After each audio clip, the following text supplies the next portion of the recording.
hard. Life should be a fun-filled adventure every day. So now start joining up dots. Tap into your talents, your skills, your God-given gifts, and tell your boss, you don't deserve me.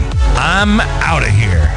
It's time for you to smash that alarm clock and start getting the dream business and life you, well, of course, are dreaming of.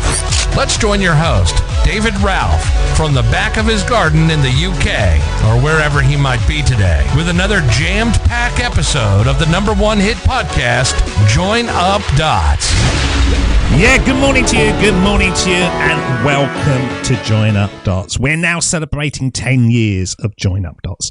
And to mark the milestone, I thought, instead of doing something really sort of positive and inspiring and saying how wonderful life is, I would look back over the 10 years and think about all the people that I have spoken to, the listeners of Join Up Dots, the ones that have connected with us, the ones that have been through coaching, the ones that we've encouraged, we've helped to develop, and the ones that have just come back with excuse after excuse after excuse. And look for the top 5 excuses that, quite frankly, get up my nose. And that's what we're going to do over this small mini course over the next 5 episodes. We're going to break down the top 5 excuses that people have given us over the last 10 years as to why they haven't taken action, why they haven't managed to make anything happen in their lives.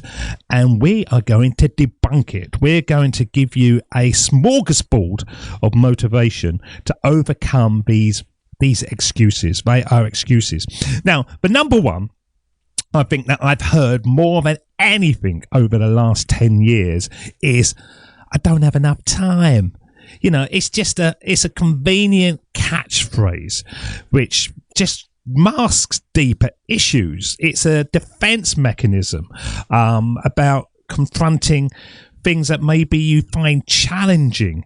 It could be time management. It might be the fear of failure. My wife always says, I didn't have enough time. And I always say to her, you always find time to do the things that you want to do. Now, I'm going to emphasize that.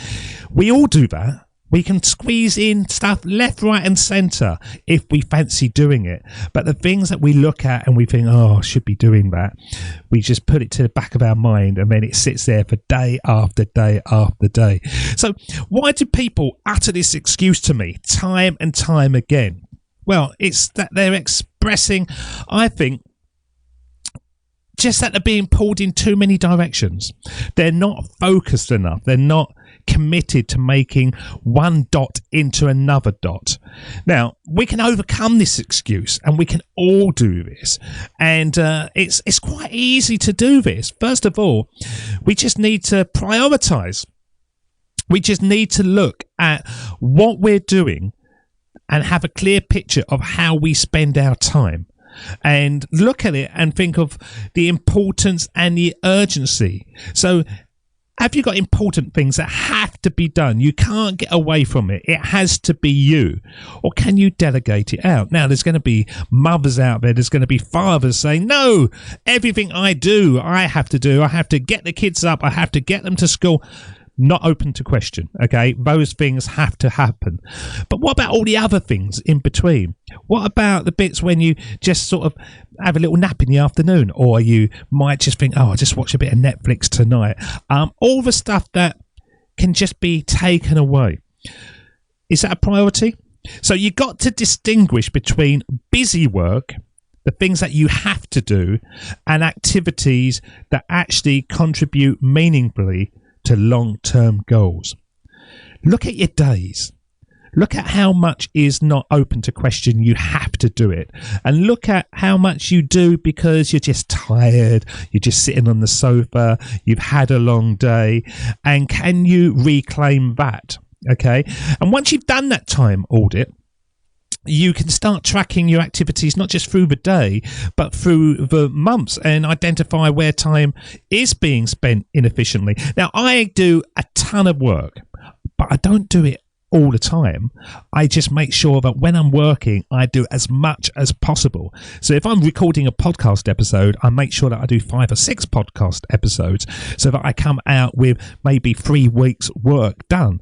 It's all about batching. It's all about making sure that if you've got your head in the game to do something, you do as much as you can. Kids pack lunches. You make sandwiches every day. I used to freeze them. Now you might go, oh, you can't freeze a sandwich. You can.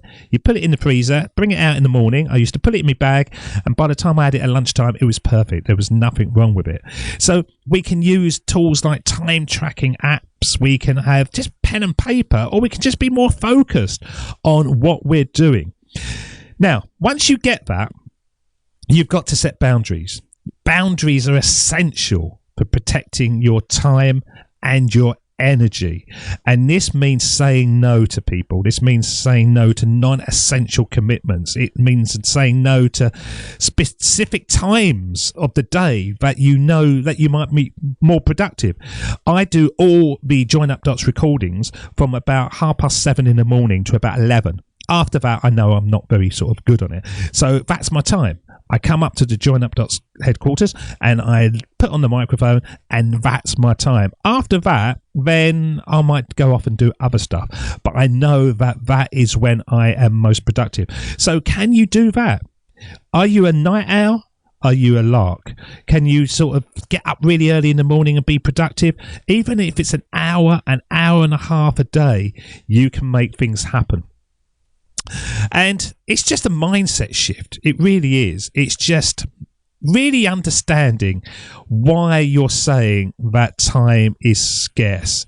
You need to reframe your perspective, because it's a resource that can be managed and it can be optimized.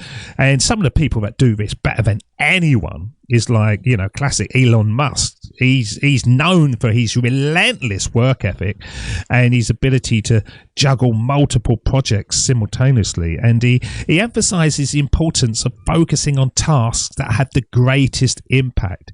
And that's a really good thing to think about. How much can you do in a day that actually brings the results back to you? Oprah does the same. She has a demanding schedule, but she always focuses in on self-care and prioritizing activities that bring joy and fulfillment. She's bringing energy back into herself, so it's not just a drag.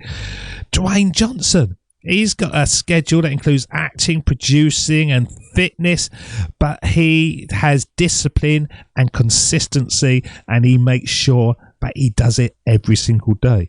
So this phrase that I've heard more times than anything, and quite frankly, pisses me off because it's not true.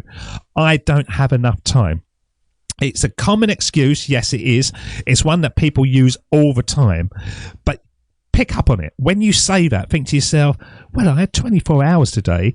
Why didn't I get the lawn mowed? I had 24 hours today. Why didn't I get the washing done? It's all those things that you think, I can't really be bothered.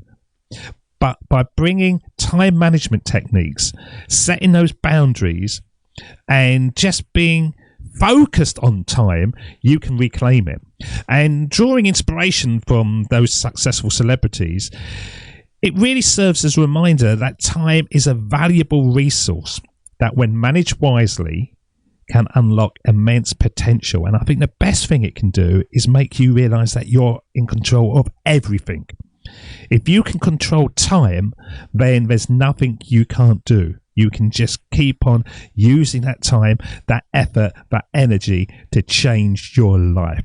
So that's the first one of the Join Up Dots 10-year decade celebration of phrases that, quite frankly, get up my nose. And the number one thing that I've heard time and time again is, I don't have enough time. We all have enough time. It's what you do with that time that counts. Go out there, make it happen, and make the next 10 years of Join Up Dots even prouder than the one before, so I can see more people changing their lives and just getting the sexy times that's out there waiting for you. Go ahead and do it. Please, please, please.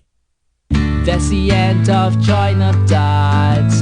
You've heard the conversation. Now it's time for you to start taking massive action. Create your future, create your life, is the only life you've got. We'll be back again real soon. Join up dots, join up dots, join up dots, join up dots. Join up, join